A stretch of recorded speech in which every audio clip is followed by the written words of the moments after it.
Good morning students.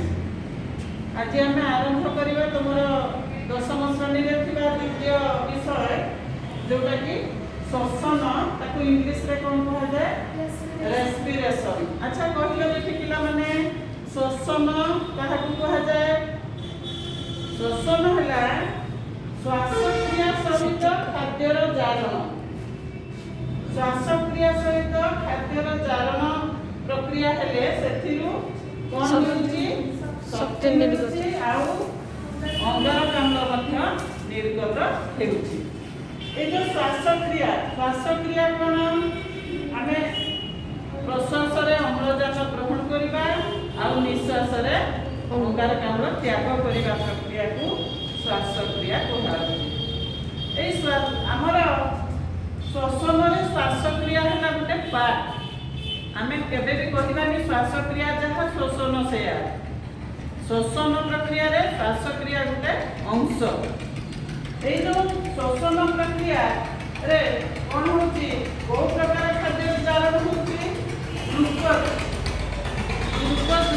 जारण होची C6H12O6। देखो ए C6H12O6 खाद्य जारण होची काहा द्वारा आमे जो प्रश्वास बायरे अम्लजान नउछु ताहारी द्वारा जारण प्रक्रिया होची। जारण प्रक्रिया है कि सतिरु शक्ति मिलुची आउ अंगारकाम्ल निर्गत होची आउ किछि जल मध्य सृष्टि होची। एटा हमर श्वसन प्रक्रिया रो रासायनिक क्रिया। एई श्वसन प्रक्रियाटा हमर दुई प्रकार। गुटे हला वायु उपजीवी श्वसन आ गुटे हला वायु अपजीवी श्वसन। वायु उपजीवी श्वसन कहा कहा जाए वायुर उपस्थिति रे जो श्वसन प्रक्रियाटा हुए सेटा हला वायु उपजीवी श्वसन। आमे माने जो श्वसन प्रक्रिया करूछु सेटा की प्रकार श्वसन वायु उपजीवी श्वसन। से वायु उपजीवी श्वसन रे अधिक शक्ति मिलुची आ वायु अपजीवी श्वसन हैला वायु अनुपस्थिति रे श्वसन प्रक्रियाटा होउची। बुझि पारलो सेथिरु हमर कम शक्ति मिलुची। से अपजीवी श्वसन किए करथाय तमे जानिथिबो ईस्ट हमर मैदा रो जो पारुटी तयारी होउची से ईस्ट वायु अनुपस्थिति रे श्वसन प्रक्रिया करिकी सेथिरु अंगारकाम्ल सृष्टि करे आउ से मैदाटी को फुलेकी ब्रेड रे परिणत करथिले। सेही भली आउ कयटी हुए वायु अपजीवी श्वसन जेतबळे हमर मांसपेशी जेतिक तार कार्यक्षम शक्ति थाए ता ठारू जेतबळे अधिक शक्ति से आवश्यक करे सेतबळे कोन हुए सेही मांसपेशी रे वायु अपजीवी श्वसन स्टार्ट हो जाए।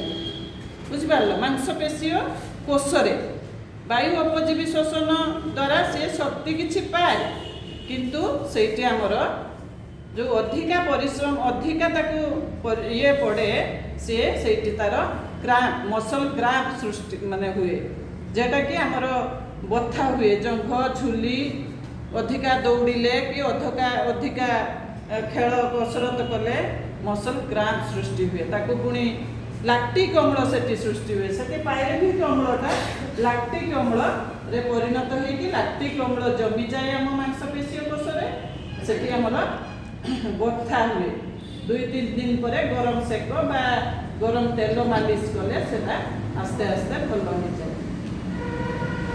तेनु आमे जानिबो दी प्रकार श्वसन प्रक्रिया गुटे हला वायु उपजीवी श्वसन आ वायु अपजीवी श्वसन।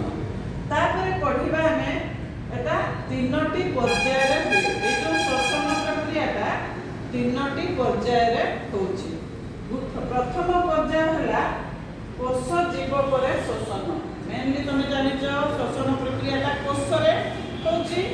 कोष रे थाय कोष जीवक आ कोन थाय माइटोकॉन्ड्रिया थाय। से कोष जीव परे हुए कोन हुए फर्स्ट फेज रे जो श्वसन प्रक्रियाटा हुए कोष जीव करे ताको कहती ग्लाइकोलिसिस।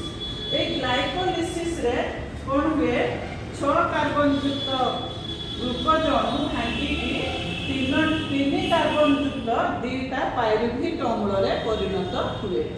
सेठी जो एटीपी नामक शक्ति रो उपयोग होता है से शक्ति भांगिकी कौन सृष्टि हुए NADH2।